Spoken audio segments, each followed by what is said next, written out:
Diretamente do Centro de Conferências, na Praça do Templo de Salt Lake City, esta é a sessão da manhã de domingo da Conferência Geral Semestral número 187 de A Igreja de Jesus Cristo dos Santos dos Últimos Dias, com oradores selecionados entre as autoridades gerais e os líderes gerais da Igreja. A música para esta sessão será apresentada pelo Coro do Tabernáculo Mórmon. Esta transmissão é um serviço público fornecido pela Bonneville Distribution. É proibida qualquer reprodução, gravação, transcrição ou outro uso deste programa sem autorização por escrito. O presidente Dieter F. Uchtdorf, segundo conselheiro na primeira presidência da Igreja, dirigirá esta sessão.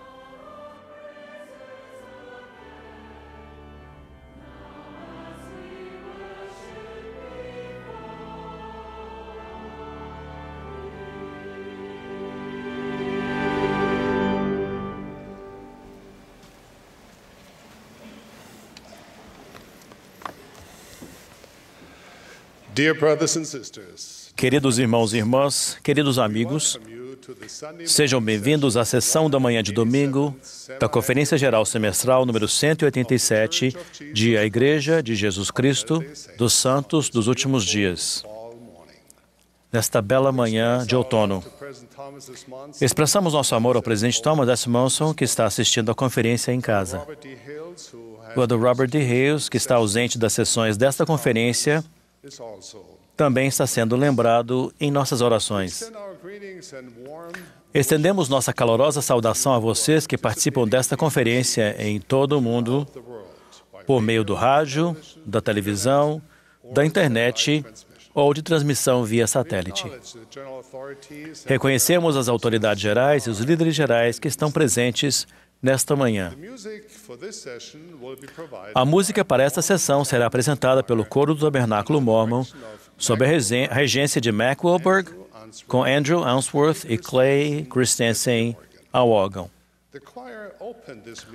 O coro deu início a esta sessão cantando Louvai a Deus e agora vai nos agraciar com firme seguir.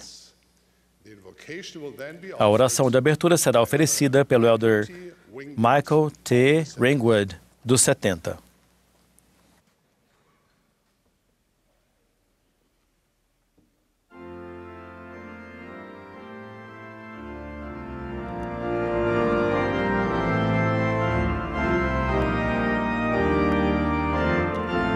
With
Nosso Pai Celestial, nos reunimos nessa manhã como santos, desejando a vida eterna.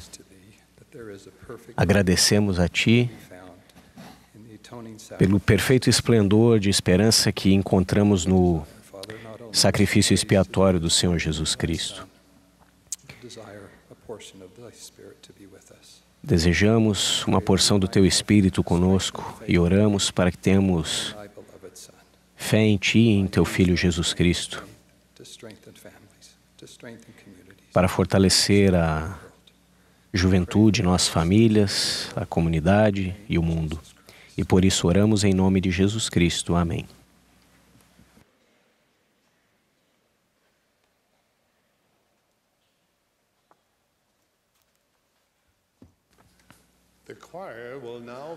O coro agora cantará Olhai para os lírios do campo.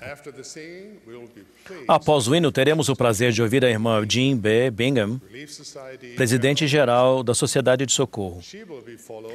Em seguida, ouviremos o Elder Donald L. Hallstrom, dos 70. Após suas palavras, o coro cantará Povos da Terra, vinde, escutai. O Elder David A. Bednar, do Quórum dos 12 Apóstolos, então falará a nós.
Irmãos e irmãs, é uma alegria estar com vocês. E é sobre isso que gostaria de falar a vocês hoje. Com plenitude da alegria. Uma recente manchete dizia: desastres atingem a nação e o mundo. De furacões e inundações a ondas de calor e secas, de incêndios florestais e terremotos a guerras e doenças devastadoras, parece-me que toda a Terra está em comoção. Milhões de pessoas tiveram que abandonar seu lar e inúmeras vidas foram interrompidas por esses desafios. As brigas em família e nas comunidades, bem como as lutas contra o medo dentro de nós mesmos, as dúvidas e as expectativas não alcançadas também nos deixam confusos. Pode ser difícil sentir a alegria que Lei ensinou ser o propósito da vida. Todos nós já nos perguntamos, onde encontrar a paz?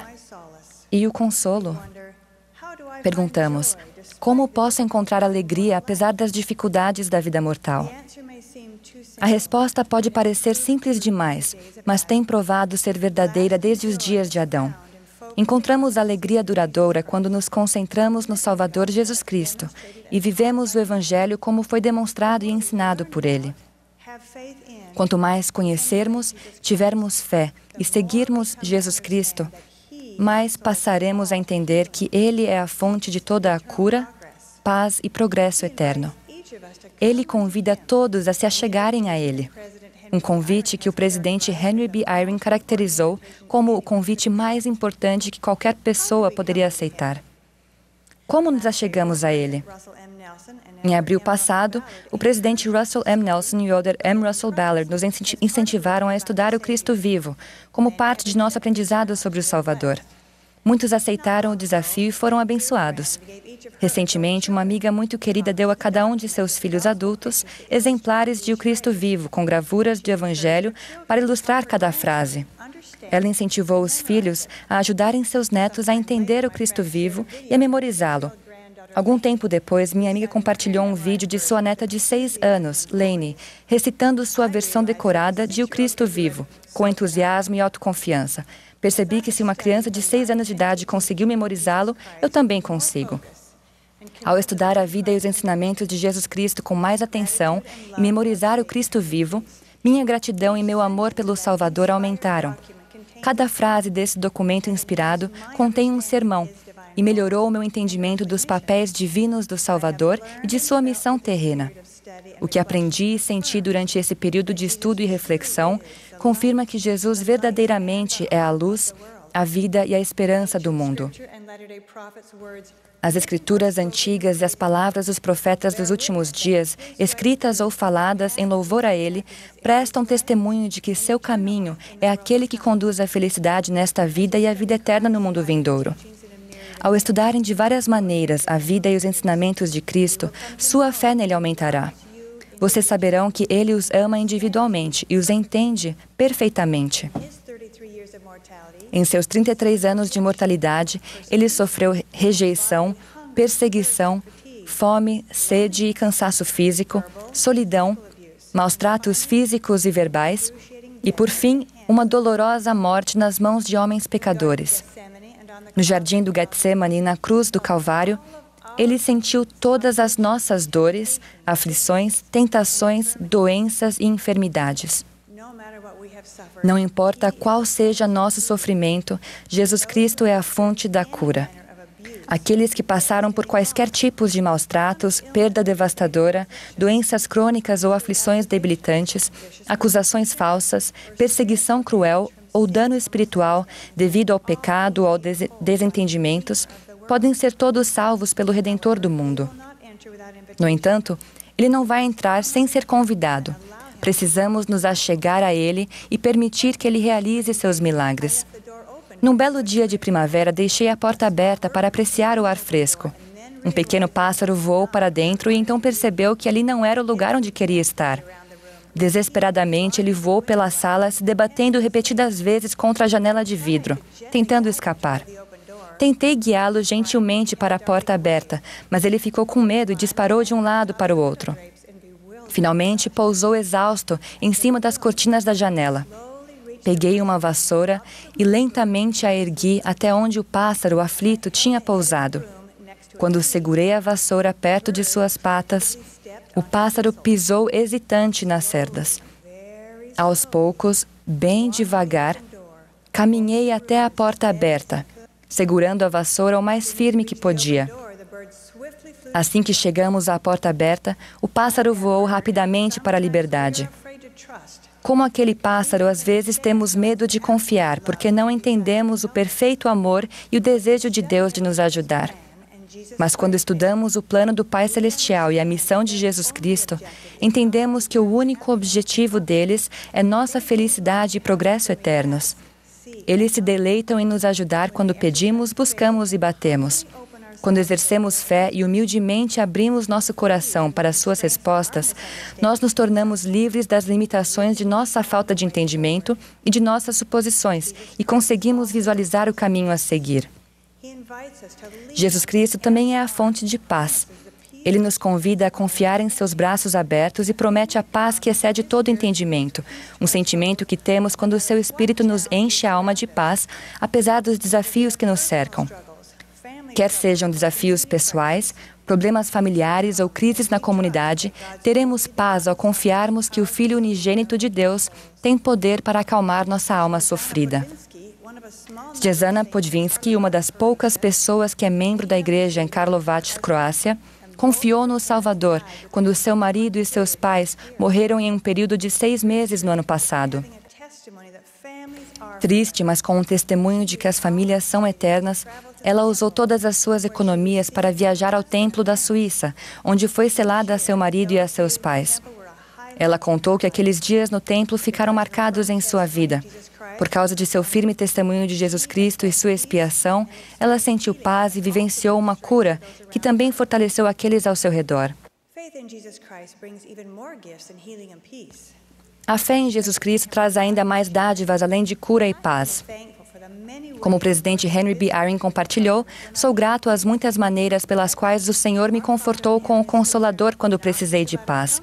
E nosso Pai Celestial está preocupado não somente com nosso consolo, mas ainda mais com nosso progresso contínuo. Graças à expiação de Jesus Cristo, que inclui as dádivas da redenção e da ressurreição, podemos nos arrepender, mudar e progredir eternamente. Graças ao poder que Ele nos dá quando somos obedientes, podemos nos tornar mais do que jamais poderíamos por nós mesmos. Talvez não entendamos totalmente como, mas cada um de nós que já sentiu a fé em Cristo aumentar, também recebeu um maior entendimento sobre sua identidade e seu propósito divinos, levando-o a fazer escolhas condizentes com esse conhecimento.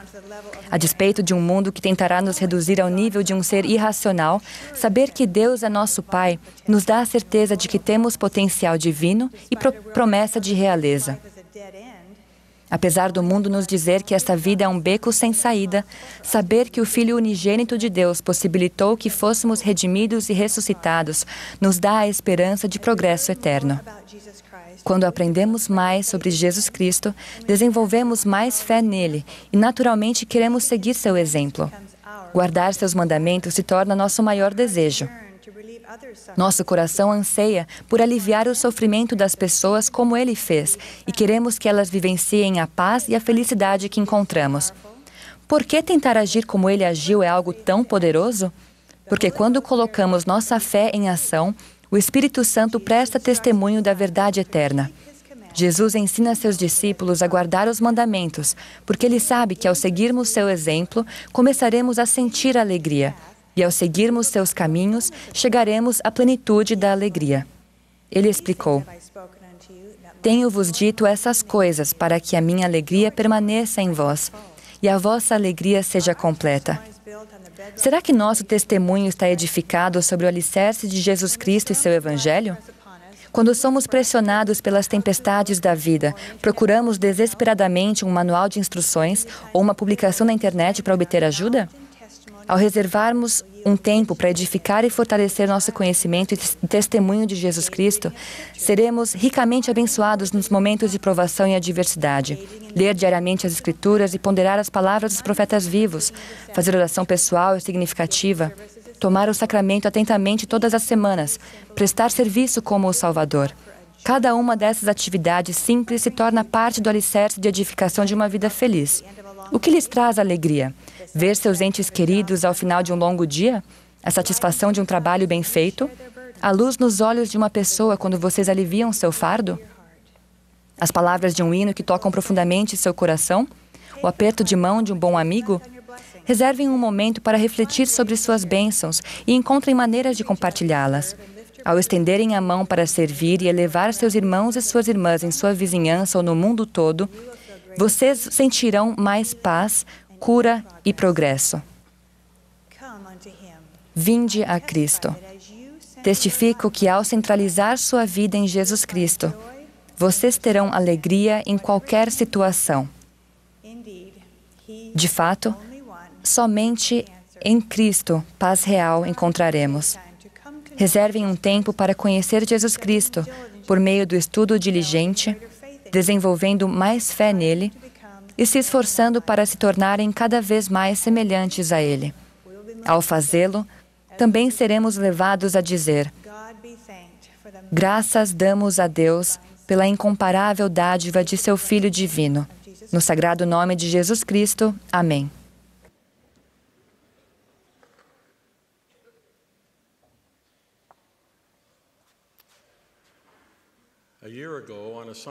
Há um ano, enquanto eu cumpria uma designação na Califórnia, visitei com o presidente de Estado o lar da família de Clark e Holly Fales. Fiquei sabendo que eles haviam vivenciado um milagre. Ao chegarmos, Clark se levantou e nos cumprimentou com dificuldade, pois estava com talas na coluna, no pescoço e nos braços. 2 meses antes, ele e seu filho Ty, com outros 30 rapazes e líderes, participaram de uma atividade de estaca ao ar livre, em que escalaram os 4.322 metros do Monte Shasta, um dos picos mais altos da Califórnia. No segundo dia da árdua escalada, a maior parte do grupo já havia chegado ao topo, uma conquista e tanto que se tornou possível graças a meses de preparação. Uma das primeiras pessoas a chegar ao topo foi Clark. Após um breve descanso à beira do pico, ele se levantou e começou a andar. Porém, tropeçou e caiu para trás, da beira do penhasco, numa queda livre de mais ou menos 12 metros, continuando a rolar pela encosta congelada por mais 90 metros. Surpreendentemente, Clark sobreviveu, mas ficou gravemente machucado e incapaz de se mover. Os milagres vivenciados por ele durante esse episódio traumático estavam apenas começando. Por acaso, o primeiro grupo a chegar até ele incluía socorristas e profissionais de saúde especializados em resgates em montanhas. Eles imediatamente trataram de Clark, que estava em estado de choque, e o mantiveram aquecido. Por acaso, eles também estavam testando um novo dispositivo de comunicação e conseguiram mandar um pedido de socorro de emergência, mesmo sem sinal de celular. Um pequeno helicóptero foi enviado imediatamente para o Monte Shasta, chegando 1 hora depois.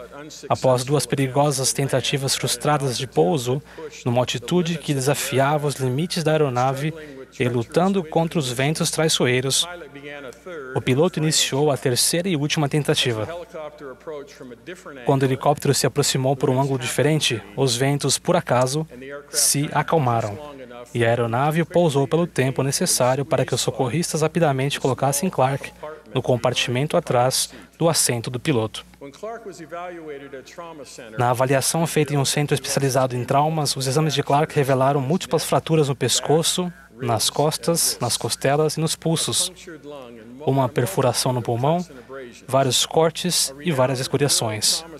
Por acaso, um renomado especialista em cirurgia neurotraumática estava de plantão naquele dia, em um hospital onde ele trabalhava apenas poucas vezes ao ano.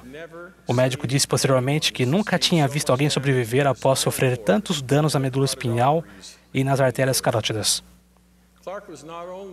A previsão era de que Clark não só ficaria vivo, mas voltaria à plena atividade.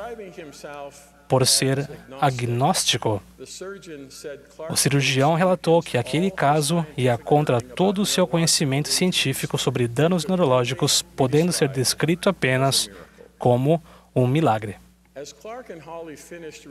Quando Clark e Holly terminaram de contar essa história incrível, fiquei sem palavras. não apenas por causa dos milagres óbvios, mas sim por causa de algo maior. Tive uma impressão profunda, um testemunho espiritual, de que Holly e cada um de seus 5 filhos que estavam na sala com os pais possuíam tamanha fé que qualquer que tivesse sido o desenrolar da história daquele dia, eles teriam aceitado a vontade do Senhor e prosperado espiritualmente. Clark, Holly e seus 2 filhos mais velhos, Ty e Porter, estão aqui hoje no centro de conferências. Ao ponderar sobre a experiência da família Fails, pensei muito a respeito das circunstâncias de tantas outras pessoas. O que dizer dos inúmeros santos dos últimos dias, cheios de fé e de esperança, que receberam bênçãos do sacerdócio, guardaram seus convênios e oraram incessantemente por um milagre que nunca aconteceu? Pelo menos não do jeito que esperavam. Não do jeito que outras pessoas parecem receber milagres.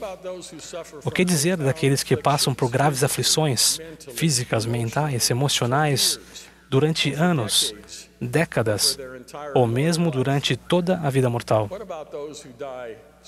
E quanto àqueles que morrem na juventude? Há apenas 2 meses, 2 casais portadores do sacerdócio de recomendação para o templo, com 3 filhos servindo missão, partiram com seus outros 5 filhos em um breve passeio numa pequena aeronave. Tenho certeza de que oraram por segurança antes do voo, assim como durante as falhas mecânicas graves que ocorreram antes da queda. Nenhum deles sobreviveu. O que dizer deles? Será que pessoas boas e seus entes queridos têm motivos para fazer a pergunta levantada por Mormon? Cessaram os dias de milagres? Meu conhecimento limitado não pode explicar porque às vezes há intervenção divina e outras vezes não. Contudo, talvez o que nos falte seja um entendimento sobre o que é um milagre. Com frequência descrevemos um milagre como uma cura que não é explicada pela ciência médica ou uma impressão clara que nos afasta de um perigo catastrófico. No entanto, quando definimos milagre como um acontecimento benéfico provocado pelo poder divino que não é compreendido pelos mortais, adquirimos uma perspectiva mais ampla sobre questões de natureza eterna. Essa definição também nos permite refletir sobre o papel vital da fé ao recebermos um milagre. Moroni ensinou: ninguém em tempo algum fez milagres antes de exercer fé. Amon proclamou: Deus providenciou um meio para que o homem, pela fé, pudesse operar grandes milagres. O Senhor revelou a Joseph Smith: pois eu sou Deus e mostrarei milagres a todos os que crerem em meu nome. O rei Nabucodonosor exigiu que Sadraque, Mesaque e Abednego adorassem a estátua de ouro que ele havia levantado como Deus, ameaçando: se não a adorardes, sereis lançados dentro da fornalha de fogo ardente. Depois, insultou-os, dizendo: e quem é o Deus que vos poderá livrar das minhas mãos? Os 3 devotos discípulos responderam: se assim for, que o nosso Deus, a quem nós servimos, nos pode livrar da fornalha de fogo ardente. Mas se não, fica sabendo, ó rei, que não serviremos a teus deuses. Eles tinham plena confiança de que Deus poderia salvá-los. Mas se não, ainda tinham completa fé em seu plano. De modo semelhante, o Elder David Bednar certa vez perguntou a um rapaz que havia pedido uma bênção do sacerdócio: se for da vontade do Pai Celestial que você seja transferido pela morte em sua juventude para o mundo espiritual, a fim de continuar seu ministério, tem fé para se submeter à vontade dele e não ser curado? Será que nós temos fé para não sermos curados de nossas aflições terrenas, para que sejamos curados eternamente?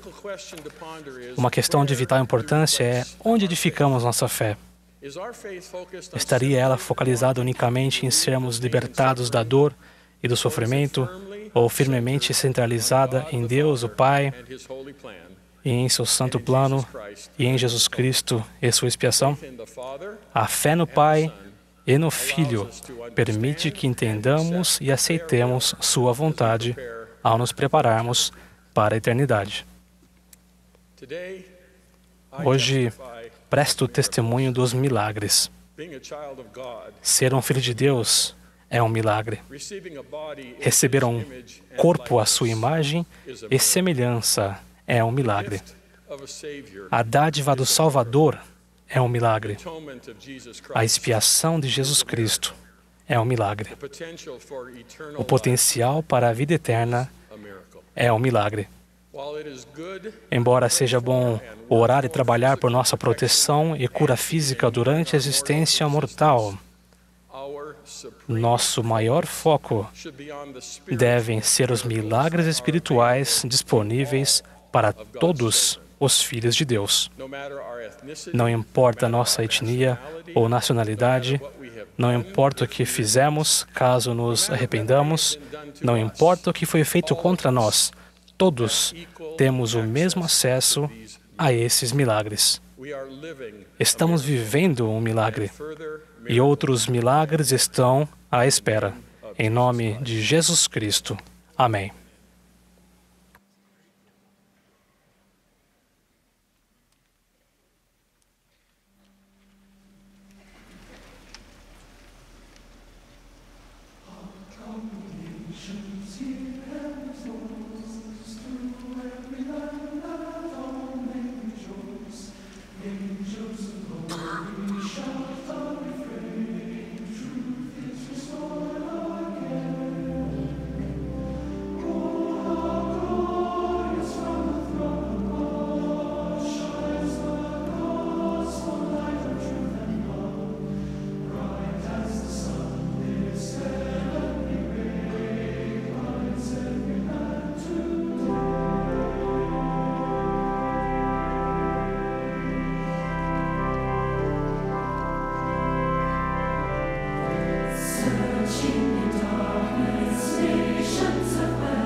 Sun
Um dos grandes desafios que cada um de nós enfrenta diariamente é o de não permitir que as preocupações deste mundo dominem nosso tempo e nossa energia, de tal modo que negligenciemos as coisas eternas que mais importam. É muito fácil ter nossa atenção desviada e deixar de nos lembrarmos e nos concentrarmos nas prioridades espirituais essenciais devido a nossas diversas responsabilidades e a uma agenda lotada. Às vezes tentamos correr tanto que chegamos a esquecer em que direção estamos indo e o motivo por que corremos. O apóstolo Pedro relembra que para os discípulos de Jesus Cristo, seu divino poder nos deu tudo o que diz respeito à vida e piedade, pelo conhecimento daquele que nos chamou por sua glória e virtude, pelas quais Ele nos tem dado grandíssimas e preciosas promessas, para que por elas vos torneis participantes da natureza divina, havendo escapado da corrupção que pela concupiscência há no mundo. Minha mensagem ressalta a importância das grandíssimas e preciosas promessas descritas por Pedro como verdadeiras lembranças da direção e do motivo de nossa jornada mortal. Também vou falar sobre os propósitos que o Dia do Senhor, o Templo Sagrado e nosso lar têm em nos ajudar a nos lembrarmos dessas promessas espirituais tão importantes. Oro fervorosamente para que o Espírito Santo instrua a todos nós ao ponderarmos juntos essas verdades essenciais. O grandioso plano de felicidade dado por nosso Pai Celestial inclui a doutrina, as ordenanças e as grandíssimas e preciosas promessas pelas quais podemos nos tornar participantes da natureza divina. Seu plano define nossa identidade eterna e o caminho que devemos seguir para aprender, mudar, crescer e, por fim, habitar com Ele para sempre. Conforme explicado em A Família, Proclamação ao Mundo, todos os seres humanos, homem e mulher, foram criados à imagem de Deus. Cada indivíduo é um filho ou filha gerado em espírito por pais celestiais que o amam e, como tal, possui natureza e destino divinos. Na esfera pré-mortal, os filhos e filhas que foram gerados em espírito conheciam e adoravam a Deus como seu Pai eterno e aceitaram seu plano, segundo o qual seus filhos poderiam obter um corpo físico e adquirir experiência terrena, a fim de progredirem rumo à perfeição, terminando por alcançar seu destino divino como herdeiros da vida eterna. Deus promete a seus filhos que, se seguirem os preceitos de seu plano e o exemplo de seu Filho amado, guardarem os mandamentos e perseverarem com fé até o fim, pela virtude da redenção do Salvador, terão vida eterna, que é o maior de todos os dons de Deus. A vida eterna é a mais importante das grandíssimas e preciosas promessas. Compreendemos mais plenamente as grandíssimas e preciosas promessas e começamos a ser participantes da natureza divina ao aceitarmos o chamado do Senhor para a glória e virtude. Conforme descrito por Pedro, esse chamado é cumprido quando há esforço para se escapar da corrupção que está no mundo. Ao prosseguirmos de modo submisso com fé no Salvador, é por causa de sua expiação e pelo poder do Espírito Santo que uma vigorosa mudança acontece em nós ou em nosso coração, de modo que não temos mais disposição para praticar o mal, mas sim de fazer o bem continuamente. Nascemos de novo, sim, nascemos de Deus, somos mudados de nosso estado carnal e decaído para um estado de retidão, sendo redimidos por Deus. Assim que, se alguém está em Cristo, nova criatura é. As coisas velhas já passaram, eis que tudo se fez novo. Uma mudança tão ampla assim em nossa natureza não costuma acontecer rapidamente ou de uma só vez. Assim como o Salvador, também nós não recebemos da plenitude, mas recebemos graça por graça. Pois eis que assim diz o Senhor Deus: darei aos filhos dos homens linha sobre linha, preceito sobre preceito, um pouco aqui e um pouco ali. E abençoados os que dão ouvidos aos meus preceitos e escutam os meus conselhos, porque obterão sabedoria. As ordenanças do sacerdócio e os convênios sagrados são fundamentais nesse processo contínuo de renascimento espiritual. São o meio que Deus designou para recebermos suas grandíssimas e preciosas promessas. As ordenanças, recebidas dignamente e lembradas continuamente, abrem os canais do céu por meio dos quais o poder da divindade flui para a nossa vida. Os convênios honrados com determinação e sempre lembrados trazem propósito e a certeza de bênçãos, tanto na mortalidade como por toda a eternidade. Por exemplo, Deus nos promete, de acordo com nossa fidelidade, a companhia constante do terceiro membro da Trindade, o Espírito Santo. Nos promete que, por meio da expiação de Jesus Cristo, podemos receber e conservar sempre a remissão de nossos pecados, que podemos receber paz neste mundo, que o Salvador rompeu as ligaduras da morte e obteve vitória sobre a sepultura, e que as famílias podem ficar juntas nesta vida e para toda a eternidade. É claro que todas as grandíssimas e preciosas promessas oferecidas pelo Pai Celestial a seus filhos não podem ser plenamente contadas nem descritas. No entanto, até mesmo a lista parcial das bênçãos prometidas que acabei de apresentar deveria fazer com que cada um de nós se assombrasse e se prostrasse e adorasse o Pai em nome de Jesus Cristo. O presidente Lorenzo Snow nos alertou: é muito fácil esquecer qual o maior objetivo da vida, o motivo pelo qual o Pai Celestial mandou-nos para cá, para a mortalidade, bem como o santo chamado que recebemos. E assim, em vez de elevar-nos acima das coisas pequenas e transitórias, muitas vezes deixamos-nos descer ao nível do mundo, sem valer-nos do auxílio divino que Deus instituiu e que é o único meio de vencermos essas coisas transitórias.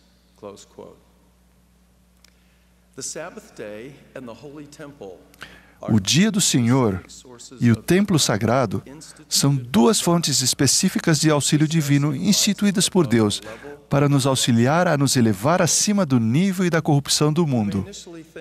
A princípio, podemos achar que os propósitos mais importantes de santificar o dia do Senhor e frequentar o templo são relacionados, mas distintos. No entanto, acredito que esses dois propósitos são exatamente o mesmo e juntos nos fortalecem espiritualmente como indivíduos e em nosso lar.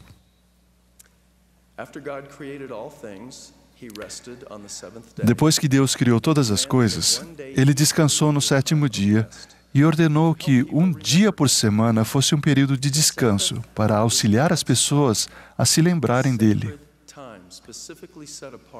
O dia do Senhor é um dia para Deus, um período de tempo sagrado designado especificamente para adorarmos a Deus e para recebermos suas grandiosas e preciosas promessas e lembrarmos-nos delas. O Senhor nos orientou nesta dispensação. E para que mais plenamente te conserves limpo das manchas do mundo, irás à casa de oração e oferecerás teus sacramentos no meu dia santificado, porque em verdade esse é um dia designado para descansares de teus labores e prestares tua devoção ao Altíssimo. Assim, no dia do Senhor, adoramos o Pai em nome do Filho ao participarmos das ordenanças, ao receber, lembrar e renovar os convênios e aprender a respeito deles. Em seu dia sagrado, nossos pensamentos, ações, comportamento são sinais que damos a Deus e um indicador de nosso amor por Ele. Outro propósito do dia do Senhor é desviar nosso olhar das coisas do mundo e elevá-las às bênçãos da eternidade. Durante esse período sagrado, nós nos distanciamos de muitos dos afazeres rotineiros de nossa vida tão atarefada e podemos confiar em Deus para que vivamos, recebendo e lembrando as grandiosas e preciosas promessas pelas quais nos tornamos participantes da natureza divina. O Senhor sempre ordenou ao seu povo que construísse templos, locais sagrados nos quais os membros dignos da Igreja realizam cerimônias e ordenanças sagradas do Evangelho para si próprios e em favor dos mortos. Os templos são os locais mais sagrados entre todos os lugares de adoração. O templo literalmente é a casa do Senhor, um local sagrado designado especificamente para adorarmos a Deus e para recebermos suas grandiosas e preciosas promessas e lembrarmos-nos delas. O Senhor nos instruiu nesta dispensação. Organizai-vos, preparai todas as coisas necessárias e estabelecei uma casa. Sim, uma casa de oração, uma casa de jejum, uma casa de fé, uma casa de aprendizado, uma casa de glória, uma casa de ordem, uma casa de Deus. O principal foco da adoração no templo é participar das ordenanças, receber e lembrar os convênios e aprender a respeito deles. No templo, pensamos, agimos e nos vestimos de modo diferente do que fazemos em outros lugares que frequentamos. O propósito central do templo é desviar nosso olhar das coisas do mundo e elevá-los às bênçãos da eternidade. Distantes por um curto período de tempo das situações do mundo a que estamos acostumados, podemos confiar em Deus para que vivamos, recebendo e lembrando as grandiosas e preciosas promessas pelas quais nos tornamos participantes da natureza divina. Observe que o dia do Senhor e o templo são, respectivamente, um período de tempo sagrado e um local sagrado, designados especificamente para adorarmos a Deus e para recebermos suas grandíssimas e preciosas promessas e lembrarmos-nos delas. Conforme instituídos por Deus, os propósitos centrais dessas duas fontes divinas de auxílio são exatamente os mesmos. Centralizar vigorosa e repetidamente nossa atenção no Pai Celestial, em Seu Filho unigênito, no Espírito Santo e nas promessas associadas às ordenanças e aos convênios do Evangelho restaurado do Salvador.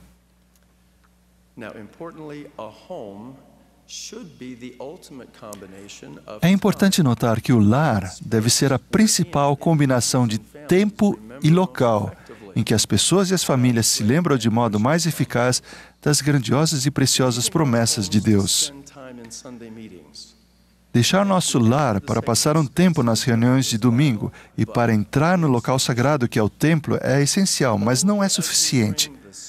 Somente ao trazermos conosco para nosso lar o espírito e a força que vem dessas atividades sagradas, podemos manter nosso foco nos grandiosos propósitos da vida mortal e vencer a corrupção que há no mundo.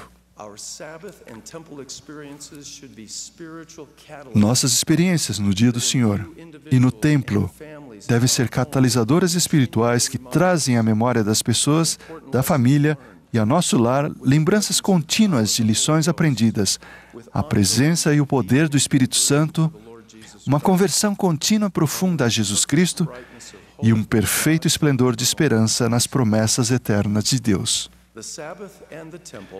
O dia do Senhor e o templo podem nos ajudar a estabelecer em nosso lar um caminho mais excelente, ao congregarmos em Cristo todas as coisas, tanto as que estão nos céus como as que estão na terra.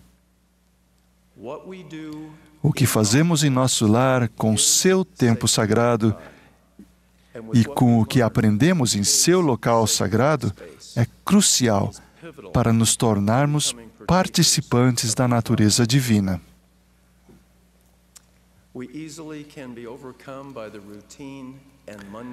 Podemos facilmente ser dominados pelas questões rotineiras e comuns da mortalidade. Dormir, comer, vestir-nos, trabalhar, brincar, praticar exercício e muitas outras atividades habituais são necessárias e importantes. Mas, por fim, o que nos tornamos é o resultado de nosso conhecimento e de nossa disposição em aprender com o Pai, o Filho e o Espírito Santo. Não é apenas a soma total de nossas atividades diárias ao longo de toda a vida. O Evangelho é muito mais do que uma lista rotineira de tarefas distintas a serem realizadas. Em vez disso, é uma magnífica tapeçaria feita de verdade bem ajustada e entrelaçada, feita para nos ajudar a tornar-nos como nosso Pai Celestial e o Senhor Jesus Cristo. Sim, participantes da natureza divina. De fato, somos cegados ao olhar para além do marco, quando essa realidade espiritual abrangente é ofuscada pelos cuidados, as preocupações e a informalidade do mundo. Ao sermos sábios e convidarmos o Espírito Santo a nos guiar, prometo que Ele nos ensinará o que é verdadeiro.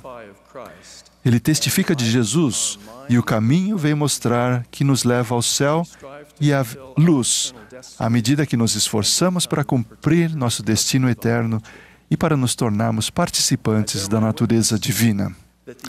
Presto meu testemunho de que as grandíssimas e preciosas promessas associadas a nossas ordenanças e convênios são seguras. O Senhor assim o declarou. Dou-vos instruções sobre como agirdes perante mim, a fim de que isso se transforme em vossa salvação. Eu, o Senhor, estou obrigado quando fazeis o que eu digo, mas quando não o fazeis, não tendes promessa alguma. Testifico que nosso Pai Celestial vive e que é o autor do plano de salvação. Jesus Cristo é seu Filho unigênito, nosso Salvador e Redentor. Ele vive. E testifico que o plano e as promessas do Pai, e a expiação do Salvador, e a companhia do Espírito Santo possibilitam haver paz neste mundo e vida eterna no mundo vindouro. Dessas coisas presto testemunho no sagrado nome do Senhor Jesus Cristo. Amém.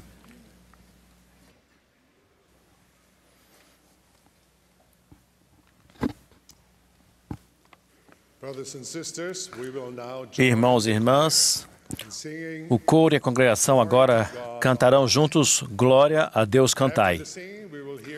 Após o hino, ouviremos o bispo W. Christopher Swaldell, do Bispado Presidente. O elder W. Craig Zwick, que foi desobrigado ontem à tarde como 70 autoridade geral, falará em seguida. Após as palavras do elder Zwick, o coro cantará Ama o pastor, seu rebanho.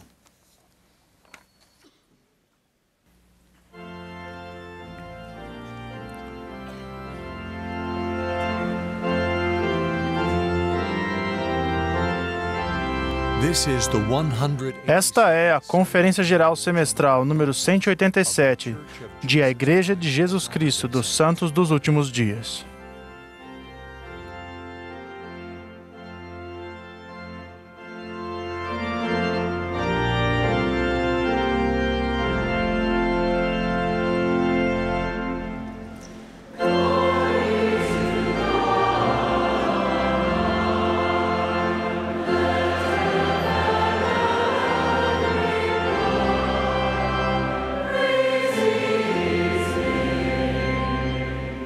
Praise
Na primavera de 1998, Carol e eu juntamos uma viagem de negócios com as nossas férias e levamos nossos filhos e minha sogra, que ficara viúva há pouco tempo, para passar alguns dias no Havaí. Na noite anterior ao nosso voo, nosso filho de 4 meses, Jonathan, foi diagnosticado com uma infecção nos ouvidos e nos disseram que ele não poderia viajar por no mínimo 3 ou 4 dias. Decidimos que Carol ficaria em casa com Jonathan, enquanto eu faria a viagem com o restante da família. O primeiro indício de que essa viagem não seria o que eu tinha imaginado ocorreu logo após a nossa chegada. Andando sob a luz do luar, num caminho ladeado de palmeiras, com a vista do oceano à nossa frente, voltei-me para comentar sobre a beleza da ilha e, naquele momento romântico, em vez de ver Carol, vi-me olhando para os olhos de minha sogra, que, diga-se de passagem, amo muito. Mas não era bem o que eu esperava. Nem Carol esperava passar as férias em casa sozinha com o nosso filho doente. Há momentos na vida em que nos encontramos em um curso inesperado, enfrentando situações muito mais graves do que férias que não saem como esperamos. Como reagimos quando acontecem coisas, muitas vezes fora do nosso controle, que alteram a vida que planejamos ou esperamos? Em 6 de junho de 1944, o jovem Hiram Shumway, segundo-tenente do exército americano, foi para a terra firme na praia de Omaha na invasão do dia D. Ele chegou em segurança, mas em 27 de julho, com o avanço dos aliados, foi gravemente ferido devido à explosão de uma mina antitanques. Num instante, sua vida e sua carreira futura como médico sofreu um terrível impacto. Seguiram-se diversas cirurgias que o ajudaram a se recuperar da maioria dos ferimentos graves, mas o irmão Shumway nunca recuperou a visão. Como ele reagiria a isso? Depois de 3 anos em reabilitação hospitalar, ele voltou para a casa em Lovell, Wyoming. Ele sabia que o sonho de se tornar médico não era mais possível, mas estava decidido a seguir em frente, casar-se e ter uma família. No final, ele acabou conseguindo um emprego em Baltimore, Maryland, como consultor de reabilitação e especialista em empregos para cegos. Em seu próprio processo de reabilitação, ele aprendeu que os cegos são muito mais capazes do que imaginava e, nos 8 anos em que exerceu o cargo, colocou mais pessoas cegas no mercado de trabalho do que qualquer outra pessoa no país. Sentindo-se confiante para sustentar uma família, Hiram pediu à namorada em casamento e disse-lhe: "Se você ler a correspondência, separar os pés de meias e dirigir o carro, eu faço o resto." Logo depois, eles se casaram no templo de Salt Lake e foram abençoados com 8 filhos. Em 1954, eles voltaram para o Wyoming, onde o irmão Shumway trabalhou por 32 anos como diretor estadual de educação para cegos e surdos. Durante essa época, serviu 7 anos como bispo da Alaun em Cheyenne e depois 17 anos como patriarca da Estaca. Depois que se aposentou, o irmão e a irmã Shumway também serviram como casal missionário na missão Londres Sul. Hiram Shumway faleceu em março de 2011, deixando um legado de fé e confiança no Senhor, mesmo sob condições desafiadoras, para uma grande posteridade de filhos, netos e bisnetos.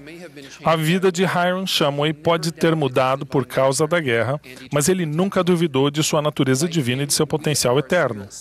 Como ele, somos filhos e filhas espirituais de Deus e aceitamos seu plano, segundo o qual nós poderíamos obter um corpo físico e adquirir experiência terrena, a fim de progredirmos rumo à perfeição, terminando por alcançar nosso destino divino como herdeiros da vida eterna. Nenhuma mudança, aprovação ou oposição pode alterar esse curso eterno. Somente nossas escolhas, quando exercemos nosso arbítrio. As mudanças que enfrentamos na vida e os desafios que elas trazem afetam cada um de nós de maneira diferente. Assim como vocês, já testemunhei amigos e familiares passarem pelas seguintes provações: morte de um ente querido, um divórcio conflituoso, nunca ter tido oportunidade de casar-se, doença ou ferimentos graves, até mesmo desastres naturais, como temos visto recentemente. E a lista continua. Embora cada mudança seja única para cada indivíduo, há um elemento comum resultante da provação ou do desafio. sempre podemos obter esperança e paz ao sacrifício expiatório de Jesus Cristo. A expiação de Jesus Cristo fornece as medidas fundamentais de correção e cura para cada corpo perfeito, cada espírito magoado e cada coração partido, de modo que ninguém mais consegue entender. Ele sabe do que precisamos individualmente para prosseguir adiante em meio às mudanças. Ao contrário de nossos amigos e entes queridos, Salvador não apenas é solidário conosco, mas consegue exercer uma empatia perfeita porque já passou pelo que estamos passando. Além de sofrer e pagar o preço por nossos pecados, Jesus Cristo também trilhou todo o caminho, lidou com todos os desafios e enfrentou todas as dores físicas, emocionais ou espirituais que jamais enfrentaríamos na mortalidade. O presidente Boyd K. Packer ensinou: a misericórdia e a graça de Jesus Cristo não se limitam aos que cometem pecados, mas trazem em si a promessa de paz eterna a todos os que o aceitarem e seguirem. Sua misericórdia é um bálsamo poderoso, mesmo ao inocente ferido. Nesta experiência mortal, não podemos controlar tudo o que nos acontece, mas temos controle absoluto sobre como reagir a essas mudanças em nossa vida. Isso não significa que as dificuldades e provações que enfrentamos não têm consequências e sejam fáceis de vencer. Não significa que não vamos sentir dor nem sofrer, mas significa sim que existe uma razão para termos esperança e que, graças à expiação de Jesus Cristo, podemos seguir adiante, pois dias melhores virão cheios de alegria, luz e felicidade.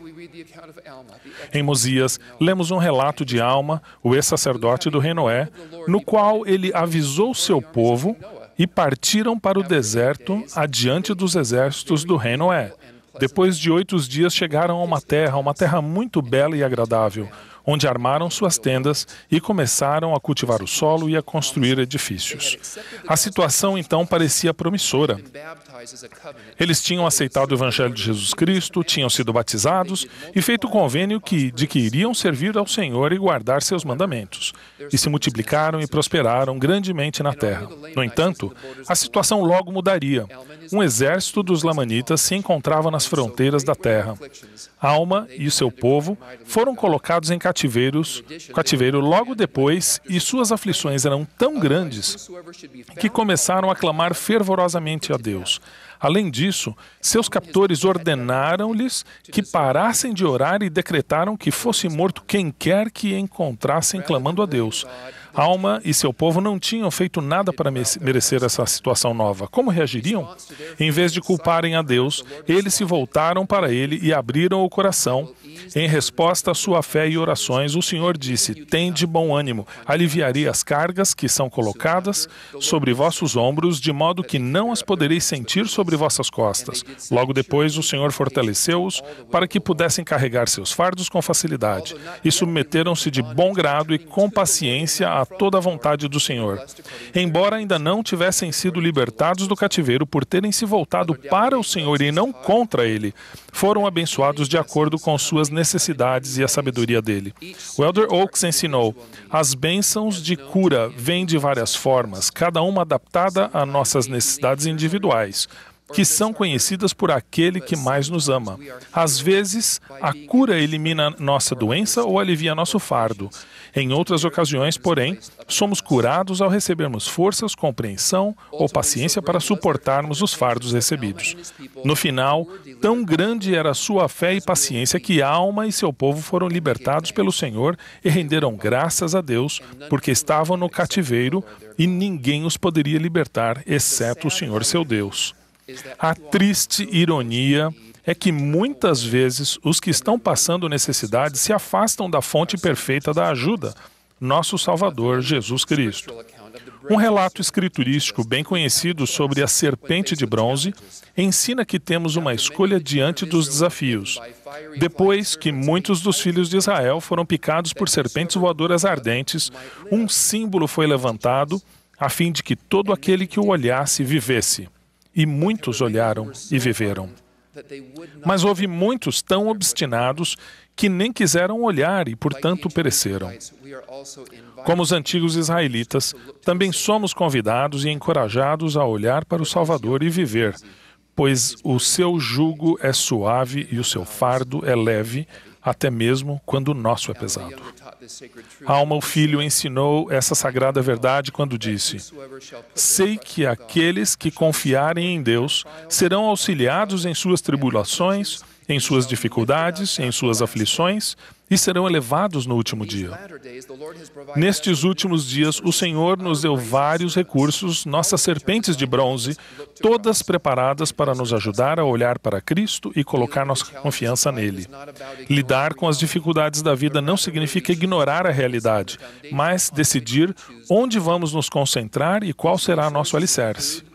Esses recursos incluem, mas não se limitam a estudar as escrituras e ensinamentos dos profetas modernos regularmente, fazer orações e jejuns sinceros e frequentes, tomar o sacramento dignamente, ser assíduos na frequência ao templo, bênçãos do sacerdócio, aceitar bons conselhos de profissionais treinados e até mesmo remédios quando prescritos de maneira adequada e usados conforme indicado.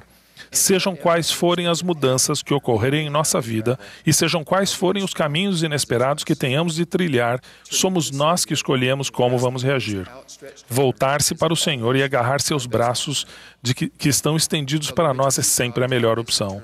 O elder Richard G. Scott ensinou essa verdade eterna. A verdadeira e duradoura felicidade, acompanhada de força, coragem e capacidade de sobrepujar as maiores dificuldades, advém de uma vida centralizada em Jesus Cristo.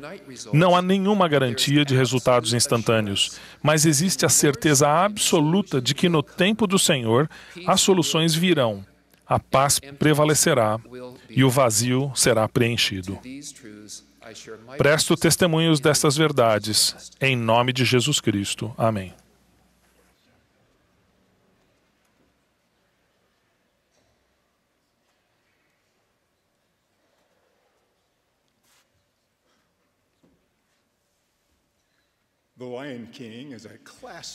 O Rei Leão é um desenho animado clássico sobre a savana africana.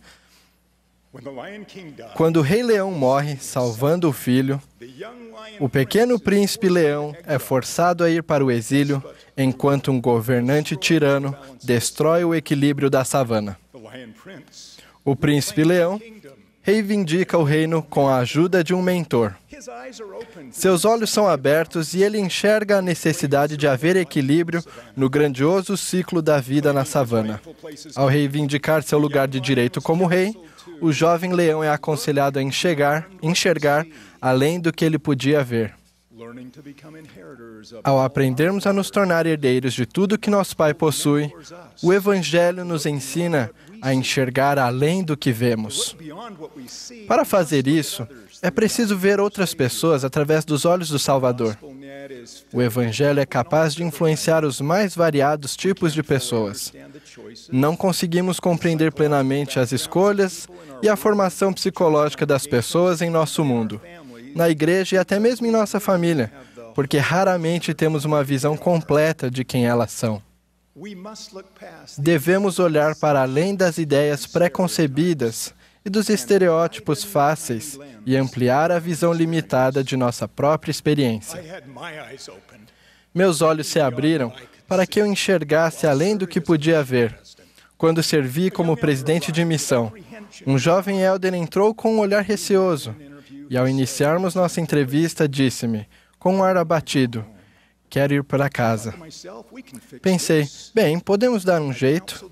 Para que isso não aconteça, aconselhei o missionário a trabalhar duro, orar sobre o assunto por uma semana e então me ligar. Quase exatamente uma semana depois, ele ligou. Ele ainda desejava voltar para casa. Novamente o aconselhei a orar, trabalhar duro e me ligar na outra semana. Na entrevista seguinte, nada tinha mudado. Ele insistia em voltar para casa. Eu simplesmente não ia deixar aquilo acontecer. Comecei a ensiná-lo sobre a natureza sagrada de seu chamado. Incentivei-o a esquecer de si mesmo e a trabalhar. Mas não importava o conselho que eu desse, ele continuava irredutível. Finalmente, dei-me conta de que talvez eu não soubesse de tudo o que estava acontecendo. Naquele momento, senti-me inclinado a fazer uma pergunta. Elder, o que é tão difícil para você? O que ele disse tocou profundamente meu coração. Presidente, não sei ler. O sábio conselho que achei ser importante para ele não era relevante de modo algum para suas necessidades. O que ele mais precisava de mim era que eu enxergasse além de minha avaliação apressada e permitisse que o Espírito me ajudasse a entender o que realmente se passava na mente daquele elder. Ele precisava que eu o olhasse da maneira correta e lhe oferecesse um motivo para ter esperança. Em vez disso, agi como uma enorme bola de demolição. Aquele elder valente aprendeu a ler e tornou-se um puro discípulo de Jesus Cristo. Ele abriu meus olhos para as palavras do Senhor. O homem vê o que está diante dos olhos, porém o Senhor olha para o coração. Que bênção é quando o Espírito do Senhor amplia nossa visão. Lembram-se de quando o profeta Eliseu acordou e viu o exército sírio cercando a cidade com cavalos e carruagens? Seu servo estava assustado e perguntou a Eliseu o que fariam contra tal ameaça. Com estas palavras memoráveis, Eliseu lhe disse que não se preocupasse, não temas, porque mais são os que estão conosco do que os que estão com eles. O servo não tinha ideia do que o profeta estava falando. Ele não conseguia enxergar além do que podia ver. No entanto, Eliseu via exércitos de anjos prontos para batalhar a favor do povo do profeta. Então Eliseu orou para que o Senhor abrisse os olhos do moço. E ele viu, e eis que o monte estava cheio de cavalos e carros de fogo em redor de Eliseu. Com frequência nos afastamos das pessoas por causa das diferenças que vemos. Nos sentimos bem com aqueles que pensam, falam, vestem-se e agem como nós, e pouco à vontade com os que estão em situação diferente da nossa ou têm outro tipo de formação. Na realidade, não somos todos de países diferentes e falamos diferentes idiomas. Não vemos todos através das enormes limitações de nossa própria experiência de vida, pois alguns falam e veem com olhos espirituais, como o profeta Eliseu, e outros se comunicam e veem com a visão literal, como eu, ao aconselhar um missionário que não sabia ler. Vivemos em um mundo que se alimenta de comparações, rotulações e críticas. Em vez de olharmos pelas lentes das mídias sociais, precisamos olhar para dentro de nós e buscar os atributos divinos que reivindicamos. Essas qualidades e esses desejos divinos não podem ser salvos no Pinterest nem postados no Instagram. Aceitar e amar as pessoas não significa que tenhamos de adotar suas ideias. Obviamente, a verdade exige nossa total fidelidade, embora isso nunca deva ser uma barreira para a bondade. Amar os outros verdadeiramente exige a prática contínua de aceitar os melhores esforços das pessoas, cujas experiências e limitações de vida nós talvez nunca venhamos a entender. Enxergar além do que podemos ver requer uma concentração consciente no Salvador. No dia 28 de maio de 2016, o jovem Bo Ritchie, de 16 anos, e seu amigo Austin estavam em um rancho da família no Colorado. Bo e Austin entraram em seus veículos off-road com grande expectativa pelo dia cheio de aventuras. Eles não tinham ido muito longe quando se depararam com condições precárias no terreno e uma tragédia aconteceu. O veículo que Bo estava dirigindo tombou repentinamente, deixando Bo preso debaixo de 180 quilos de aço. Quando Austin foi até ele, viu que Bo estava lutando para sobreviver. Com toda a força que tinha, Austin tentou tirar o veículo de cima do amigo. Mas o carro não se moveu. Ele orou por Bo e foi desesperadamente buscar ajuda. A equipe de emergência finalmente chegou, mas, algumas horas depois, Bo faleceu. Ele se libertou de sua vida mortal. Seus pais estavam inconsoláveis, quando chegaram ao local. Enquanto estavam no pequeno hospital com o melhor amigo de Bo e familiares, um policial entrou na sala e entregou o celular de Bo para sua mãe. Um alarme tocou quando ela pegou o celular. Ao abrir o aparelho, ela viu o alarme diário de Bo. Em voz alta, ela leu a mensagem que seu adorável, divertido e aventureiro adolescente havia configurado para ler todos os dias. A mensagem dizia: lembre-se de colocar Jesus Cristo como parte central de sua vida hoje. O foco de Bo no Redentor não diminuiu a tristeza que as pessoas que o amavam sentiam por sua ausência. Contudo, trouxe grande esperança e significado para a vida de Bo e para as escolhas que fizera. Permitiu que sua família e seus amigos enxergassem além da dor da morte prematura e contemplassem a feliz realidade da próxima vida. Que terna misericórdia para os pais de Bo poderem ver pelos olhos de seu filho o que ele mais valorizava. Como membros da igreja, fomos dotados de alarmes espirituais pessoais que nos alertam quando nos afastamos da salvação por estarmos enxergando apenas com nossos olhos mortais. O sacramento é nosso alarme semanal para nos centralizarmos continuamente em Jesus Cristo, sempre nos lembrarmos dele e, assim, termos sempre seu Espírito conosco. No entanto, às vezes ignoramos esses sentimentos de lembrança e alarme. Quando colocamos Jesus Cristo no centro de nossa vida, Ele abre nossos olhos para possibilidades maiores do que podemos compreender sozinhos. Recebi uma carta muito interessante sobre um alarme de proteção recebido por uma fiel irmã.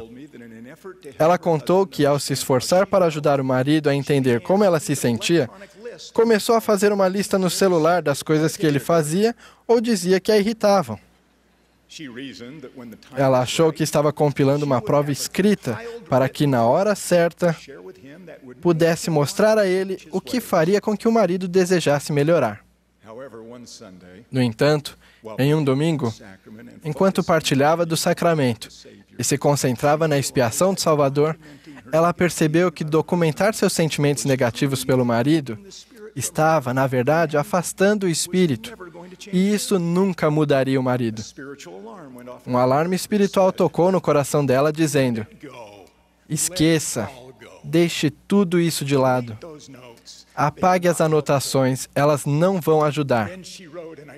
Ela então escreveu o seguinte: demorou um pouco para me desfazer daquela lista, mas ao fazê-lo, todos os sentimentos negativos foram esquecidos.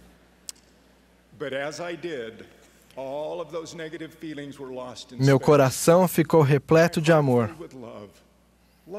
Amor por meu marido e pelo Senhor.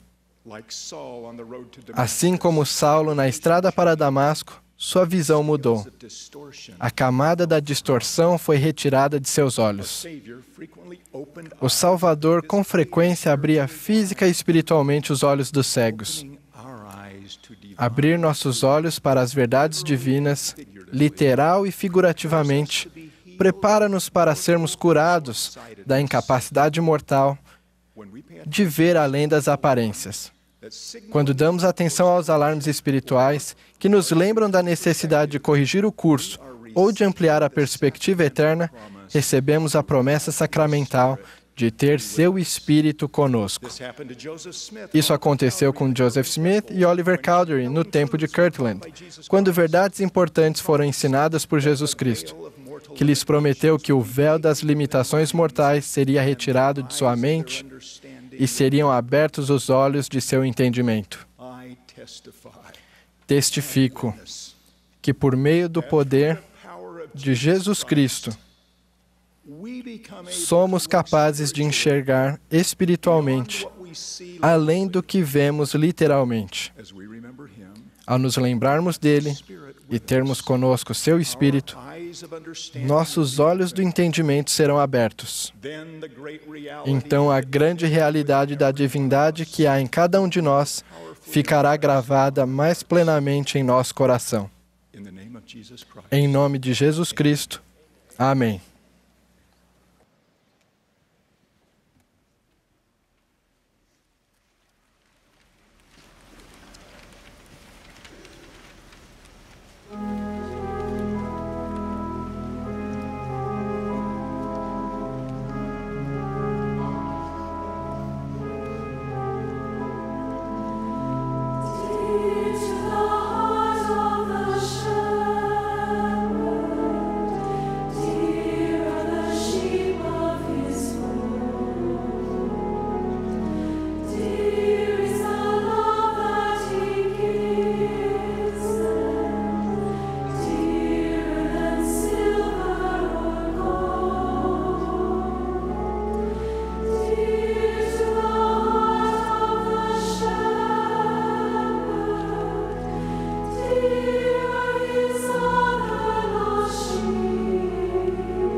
Expressamos nossa gratidão ao coro do Tabernáculo Mórmon pela bela música que nos apresentou esta manhã.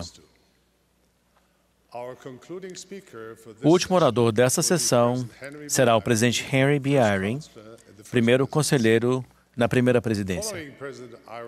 Após as palavras do presidente Eyring, o coro encerrará esta reunião cantando "Creio em Cristo". A oração de encerramento será oferecida pelo elder José A. Teixeira, dos 70.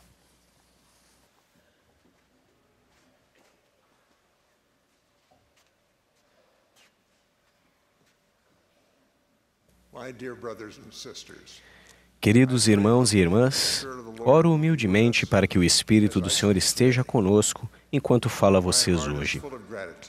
Sinto profunda gratidão ao Senhor, a quem esta igreja pertence, pela inspiração proveniente de fervorosas orações, dos discursos inspirados e da música angelical nesta conferência. Em abril, o presidente Thomas S. Monson proferiu um discurso que tocou o coração de muitas pessoas no mundo, inclusive o meu. Ele falou do poder do livro de Mórmon. Pediu com veemência que estudássemos, ponderássemos e aplicássemos seus ensinamentos. Prometeu que se dedicássemos tempo todos os dias para estudar, ponderar e guardar os mandamentos contidos no livro de Mórmon, teríamos um testemunho significativo de sua verdade. E esse testemunho do Cristo vivo nos guiaria em segurança nas provações. Assim como muitos de vocês, ouvi as palavras do profeta como se fossem as do Senhor para mim. E também, como muitos de vocês, decidi obedecer. Desde menino, tenho o testemunho de que o livro de Mórmon é a palavra de Deus, que o Pai e o Filho apareceram a Joseph Smith e falaram com ele, e que os apóstolos antigos vieram ao profeta Joseph para restaurar as chaves do sacerdócio para a Igreja do Senhor. Com esse testemunho, tenho lido o livro de Mórmon todos os dias há mais de 50 anos. Então, pareceria razoável se eu tivesse achado que as palavras do presidente Monson eram para outra pessoa.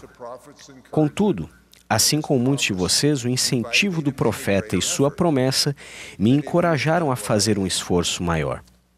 Muitos de vocês fizeram o que eu fiz. Oraram com mais fervor, ponderaram mais sinceramente as Escrituras e tentaram servir melhor ao Senhor e ao próximo. O bom resultado disso, para mim e para muitos de vocês, foi aquilo que o profeta prometeu. Os que seguiram de coração seu conselho inspirado passaram a ouvir o Espírito com mais nitidez. Encontramos mais força para resistir à tentação e sentimos mais fé no Cristo ressuscitado, em seu Evangelho e em sua Igreja viva.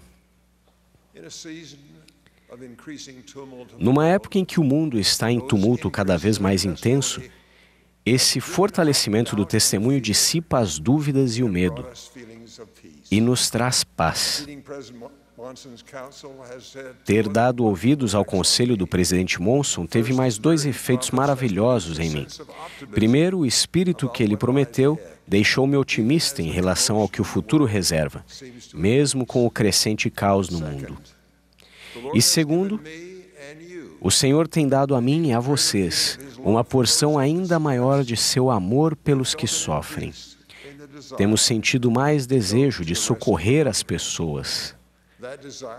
Esse desejo é o ponto central do ministério e dos ensinamentos do presidente Monson. O Senhor prometeu amor ao próximo e coragem ao profeta Joseph Smith e a Oliver Cowdery, quando o que tinham de fazer parecia extremamente difícil.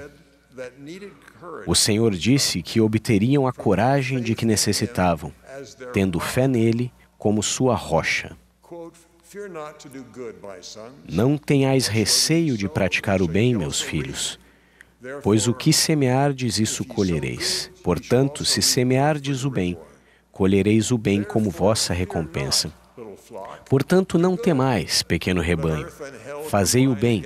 Deixai que a terra e o inferno se unam contra vós. Pois se estiverdes estabelecidos sobre minha rocha, eles não poderão prevalecer. Eis que eu não vos condeno. Segui vossos caminhos e não pequeis mais. Executai com seriedade a obra que vos ordenei. Buscai-me em cada pensamento, não duvideis, não temais. Vede as feridas que me perfuraram o lado e também as marcas dos cravos em minhas mãos e pés. Sede fiéis, guardai meus mandamentos e herdareis o reino do céu. O Senhor disse aos líderes da restauração e a nós, que quando edificamos nossa fé em sua rocha, a dúvida e o medo desaparecem, e o desejo de praticar o bem aumenta. Ao aceitarmos o convite do presidente Monson de nutrirmos no coração um testemunho de Jesus Cristo, ganhamos o poder, o desejo e a coragem de socorrer o próximo sem nos preocuparmos com nossas necessidades. Tenho visto essa fé e coragem muitas vezes em santos fiéis, quando enfrentam provações alarmantes. Por exemplo, eu estava em Idaho, quando a represa Teton se rompeu em 5 de junho de 1976. Uma enxurrada de água veio abaixo. Milhares tiveram que sair de casa. Milhares de residências e estabelecimentos comerciais foram destruídos. Por milagre, menos de 15 pessoas morreram. O que vi foi o que tenho visto toda vez que os membros da igreja se agarram firmemente à rocha do testemunho de Jesus Cristo. Como não tem nenhuma dúvida de que o Senhor olha por eles, essas pessoas não têm medo. Elas se esquecem de suas provações para socorrer os outros e fazem isso por amor ao Senhor sem pedir recompensa. Por exemplo, quando a represa Teton se rompeu, um casal da igreja estava viajando a vários quilômetros de casa. Assim que ouviram as notícias pelo rádio, voltaram rapidamente a Rexburg. Em vez de irem para a sua casa para ver se ela havia sido destruída, eles procuraram o bispo. Ele estava em um prédio que estava sendo usado como centro de ajuda. O bispo ajudava a orientar milhares de voluntários que chegavam em ônibus escolares. O casal foi até o bispo e disse: "Acabamos de chegar, bispo. Aonde podemos ir para ajudar?" Ele falou a eles o nome de uma família. E aquele casal ajudou a tirar água e lama de uma casa após a outra. Trabalharam do nascer do sol ao anoitecer durante dias. Finalmente pararam um pouco para ver como estava a sua própria casa. Ela havia sido carregada pela enchente e não sobrara nada. Então voltaram ao bispo e perguntaram: "Bispo, o senhor quer que ajudemos mais alguém?" O milagre da coragem e da caridade silenciosa, o puro amor de Cristo, vem se repetindo ao longo dos anos pelo mundo todo. Apareceu nos dias terríveis de perseguição e provação na época do profeta Joseph Smith, no Missouri. Aconteceu quando Brigham Young conduziu o êxodo de Nauvoo e chamou os santos para lugares desertos em todo o oeste dos Estados Unidos, para ajudarem-se uns aos outros, edificando Sião para o Senhor. Se vocês lerem o diário desses pioneiros, verão o milagre da fé dissipando a dúvida e o medo.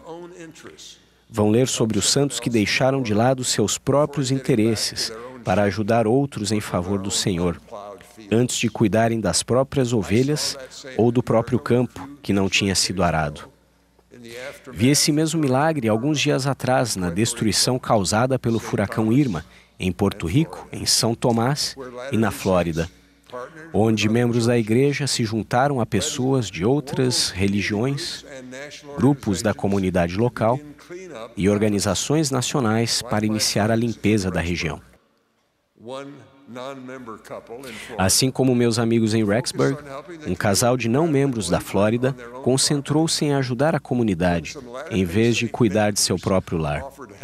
Quando alguns vizinhos, que são membros da igreja, ofereceram ajuda para tirar 2 grandes árvores que bloqueavam sua garagem, o casal explicou que estavam abalados e decidiram ajudar os outros. tendo fé de que o Senhor providenciaria o auxílio de que precisavam com sua própria casa. O marido então comentou que antes da chegada dos membros da igreja para os ajudarem, ele e a esposa estavam orando. Receberam a resposta de que a ajuda chegaria, e ela chegou poucas horas após. Ouvi dizer que algumas pessoas começaram a chamar de anjos de amarelo os membros da igreja que vestem os coletes amarelos do programa Mãos que Ajudam. Uma mulher, membro da igreja, levou seu carro para consertar, e o homem que a ajudou descreveu a experiência espiritual que teve quando pessoas usando coletes amarelos removeram árvores caídas em seu jardim. E depois ele disse, cantaram uma música sobre ser filho de Deus. Outra moradora da Flórida, também não membro, contou que os membros da igreja vieram à sua casa quando ela estava cuidando do jardim que tinha sido destruído. Ela estava desolada, sentindo muito calor e prestes a chorar. Os voluntários realizaram, como ela mesma disse, um verdadeiro milagre. Serviram com diligência e também com alegria e sorrisos, sem aceitar nada em troca. Presenciei essa diligência e alegria quando, já tarde da noite do sábado, conversei com um grupo de santos dos últimos dias na Flórida. Os voluntários pararam pouco o trabalho de limpeza para que eu os cumprimentasse com um aperto de mão. Disseram que 90 membros de sua estaca na Geórgia tinham feito na noite anterior um plano para se juntar à equipe de socorro na Flórida. Eles saíram da Geórgia às 4 horas da manhã. Dirigiram por 4 horas, trabalharam o dia todo e noite adentro e planejavam trabalhar de novo no dia seguinte. Descreveram tudo isso com um sorriso e bom humor. O único estresse que senti neles foi por quererem que parassem para lhes agradecer, para que pudessem voltar ao trabalho. O presidente da estaca voltou a cortar com a motosserra uma árvore caída, e um bispo removia galhos do caminho quando entramos no carro para ir até o próximo grupo. Mais cedo naquele dia, ao sairmos de outro local, um homem veio até o carro, tirou o chapéu e nos agradeceu pelos voluntários. Não sou membro de sua igreja. Não dá para acreditar no que vocês fizeram por nós. Deus os abençoe. O voluntário Sudi, que estava ao lado dele, sorriu e levantou os ombros, como se não merecesse agradecimentos. Enquanto os voluntários da Geórgia ajudavam esse homem, que não conseguia acreditar no que via, centenas de membros da igreja daquela parte tão devastada da Flórida foram a outra parte do estado, que tinha sido atingido mais gravemente pelo furacão. Naquele dia, lembrei e entendi melhor as palavras proféticas do profeta Joseph Smith. Um homem cheio de amor de Deus não fica contente em abençoar apenas sua família, mas estende a mão para o mundo inteiro ansioso por abençoar toda a humanidade. Vemos esse amor na vida dos membros da igreja em todo lugar. Toda vez que acontece uma tragédia no mundo, os membros fazem doações e servem como voluntários nos programas humanitários da igreja. Raramente é necessário fazer um apelo. Na verdade, às vezes temos que pedir aos voluntários que esperem e não se desloquem para o local da tragédia, até que os que coordenam o trabalho estejam prontos para recebê-los. Esse desejo de abençoar é fruto dos que têm um testemunho de Jesus Cristo, de seu Evangelho, de sua igreja restaurada e de seu profeta. É por isso que o povo do Senhor não duvida e não tem medo. É por isso que os missionários servem como voluntários em todos os lugares do mundo. É por isso que os pais oram com seus filhos pelo próximo. É por isso que os líderes desafiam os jovens a atender ao pedido do presidente Monson de estudarem profundamente o livro de Mórmon. Os frutos não resultam do pedido dos líderes, mas da ação dos jovens e dos membros ao terem fé. Essa fé, quando colocada em prática, o que requer sacrifício abnegado, causa uma mudança no coração, que faz com que essas pessoas sintam o amor de Deus. Nosso coração, no entanto, só conserva essa mudança se continuarmos a seguir o conselho do profeta. Se pararmos de tentar segui-lo após um certo esforço, a mudança vai desaparecer. Os santos dos últimos dias fiéis têm aumentado sua fé no Senhor Jesus Cristo, no livro de Mórmon como a palavra de Deus, e na restauração das chaves do sacerdócio em sua igreja verdadeira. Esse testemunho mais forte tem nos dado mais coragem e preocupação por outros filhos de Deus. Porém, os desafios e as oportunidades do futuro vão exigir ainda mais. Não sabemos de detalhes, mas temos uma ideia geral. Sabemos que nos últimos dias o mundo estará em comoção. Sabemos que, seja qual for o problema, o Senhor guiará os fiéis santos dos últimos dias, para que levem o Evangelho de Jesus Cristo a toda nação, tribo, língua e povo. E sabemos que os verdadeiros discípulos do Senhor serão dignos e estarão preparados para recebê-lo quando ele vier. Não precisamos temer. Portanto, embora já tenhamos edificado a fé e a coragem em nosso coração, o Senhor espera mais de nós e das gerações futuras. Elas precisarão ser mais fortes e corajosas, porque vão fazer coisas ainda mais grandiosas e difíceis do que nós, e terão de enfrentar a crescente oposição do inimigo de nossa alma. O caminho para o otimismo foi dado pelo Senhor. Buscai-me em cada pensamento. Não duvideis, não temais. O presidente Monson nos disse como fazer isso. Temos que ponderar as palavras do livro de Mórmon e dos profetas e colocá-las em prática. Orar sempre, ter fé e servir ao Senhor de todo o coração, poder, mente e força. Temos que orar com toda a energia de nosso coração pelo dom da caridade, o puro amor de Cristo. E, acima de tudo, temos que ser constantes e persistentes em seguir os conselhos proféticos. Quando o caminho for difícil, que confiemos na promessa do Senhor, aquela da qual o presidente Monson nos relembra sempre, quando cita as palavras do Salvador. E quem vos receber, lá estarei também, pois irei adiante de vós. Estarei à vossa direita e à vossa esquerda, e meu espírito estará em vosso coração, e meus anjos ao vosso redor para vos suster. Testifico que o Senhor vai adiante de nós, toda vez que estamos a serviço dele. Às vezes, vocês serão como anjos enviados pelo Senhor para fortalecer alguém. Outras vezes, estarão rodeados de anjos que os fortalecerão. Mas terão sempre o seu espírito no coração, como diz a promessa em cada ordenança do sacramento. Vocês só precisam guardar seus mandamentos. Dias melhores ainda estão por vir para o reino de Deus na terra. A oposição vai fortalecer nossa fé em Jesus Cristo, como tem acontecido desde os dias do profeta Joseph Smith. A fé sempre vence o temor. Trabalhar em conjunto produz união. Suas orações pelos necessitados são ouvidas e respondidas por um Deus amoroso. Ele não descansa, nem dorme.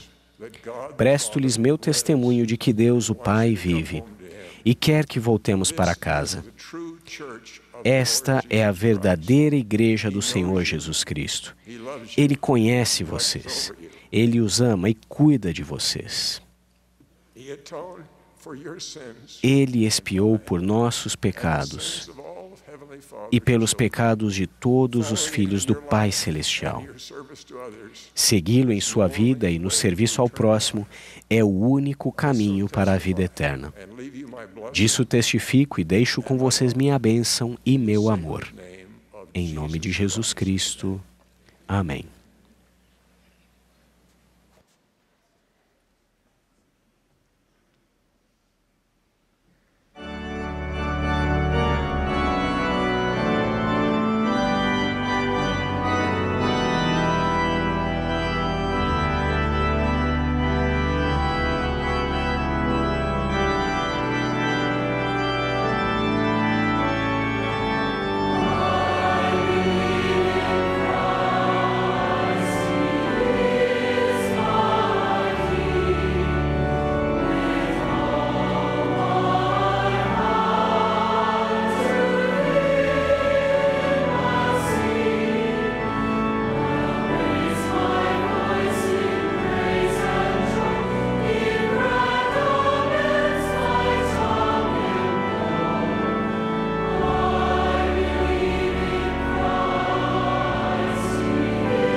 Nosso querido Pai Celestial, agradecemos-te, Pai, pelo Evangelho de Jesus Cristo. Agradecemos-te, Pai, pelos templos no mundo. Agradecemos-te pelo dia do Senhor e pela bondade dos membros da Igreja. Oramos, Pai, para que sejamos abençoados com uma maior compaixão por nosso próximo, para que tenhamos um maior desejo de buscar por nossos antepassados e levar os seus nomes ao templo, para que tenhamos o desejo maior de viver o Evangelho de Jesus Cristo e de compartilhá-lo, para que tenhamos alegria em encontrar a luz ao observarmos o dia do Senhor, na igreja e no lar. Somos gratos por nosso profeta e pedimos Tua bênção sobre ele. E oramos por essas coisas, Pai, em nome de Jesus Cristo. Amém.